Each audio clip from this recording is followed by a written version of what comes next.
Let's start with a recently created project. We can start Trace 700 by clicking the desktop icon, and yes, I would recommend keeping a desktop icon. When we open Trace, we'll notice that we have several options.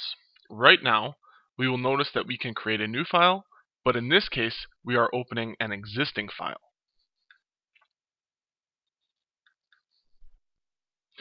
Upon first look, you will notice that Trace 700 is broken down into several categories. Each category is accessed by the click of a button. Upon clicking each button, you will notice that each category is divided into smaller increments, called tabs. For those of you familiar with tabbed internet browsing, this is a very similar concept.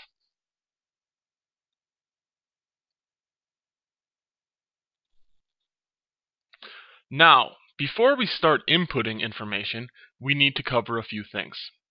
It is important to plan properly whenever doing a building design, an energy model, or both.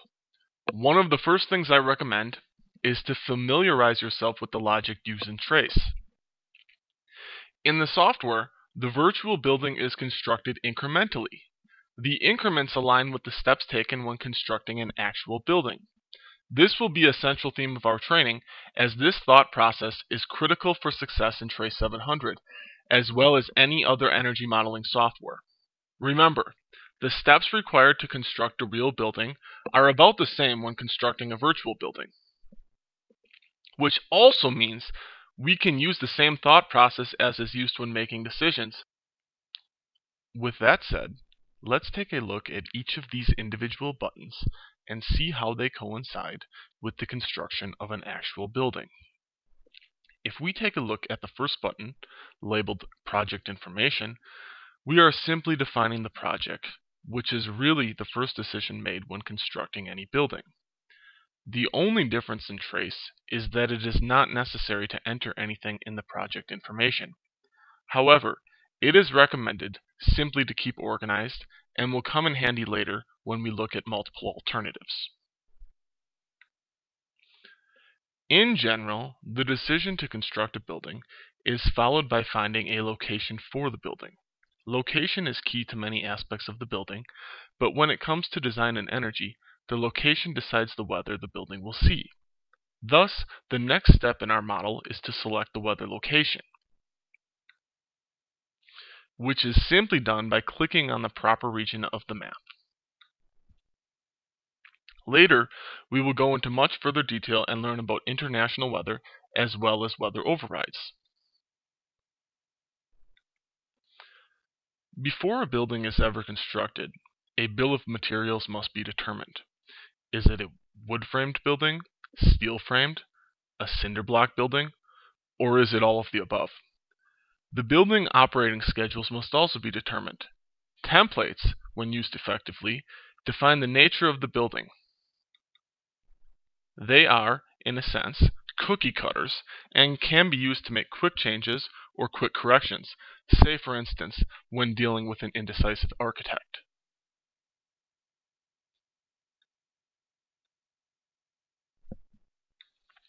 While we won't go into further detail right now, it will suffice to say that templates should be used whenever constructing a building of 10 zones or more. It is also important to mention that templates should always be created before creating rooms, which is why it is listed first. Creating rooms is equivalent to laying out the building geometry. If templates have been used effectively, it is likely that most of your rooms will only require you to fill out the single sheet tab.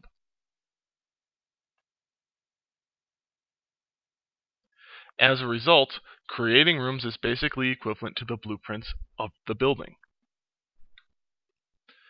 Once the rooms are laid out, the question to answer is, how will we deliver air to these rooms?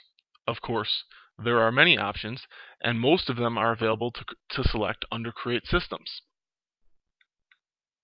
This tells Trace a number of things about air delivery. Please keep this in mind, as it does not tell us how the air will be treated. It only tells us how the air will be delivered and that it will be conditioned.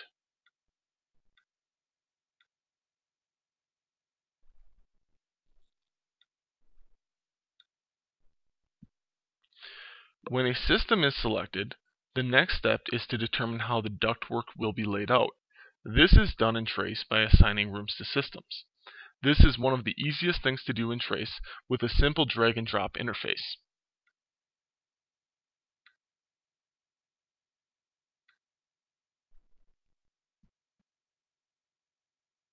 However, it requires proper understanding of zoning. At this point in the building construction, the ductwork is effectively laid out, the fans or air delivery mechanisms have been determined. So the next question is, what equipment is attached to the ductwork to cool the air? This is implemented under Create Plants. When considering cooling systems, Create Plants is representative of the refrigerant side and not the air side, which is defined by Create Systems. It is very important to understand that key difference. Since systems and plants are defined separately, it is necessary to assign them. For example, let's take a building with rooftop air conditioning unit and select Assign Systems to Plants. This is basically like hooking up a rooftop air conditioner to the proper set of ductwork.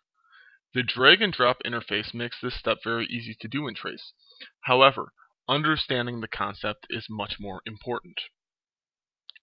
Once the building is laid out and all the rooms, zones, systems, and plants are determined, the building energy can be determined at any given period.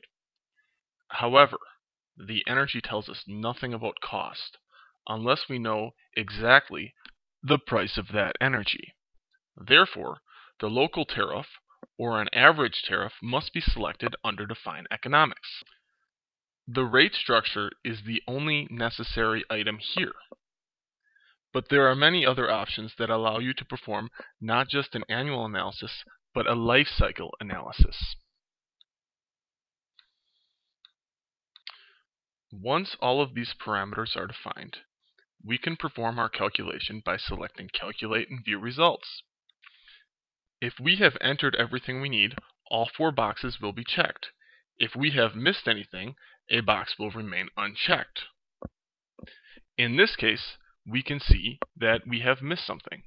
A great feature in TRACE 700 is that we can simply click on the box that says Not Ready, and it will tell us exactly why.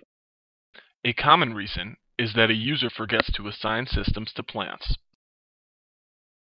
If all of the boxes indicate the calculation is ready, the calculation may be performed by clicking the Calculate button. Upon completion of the calculation, the report screen pops up and we are able to view a large range of reports.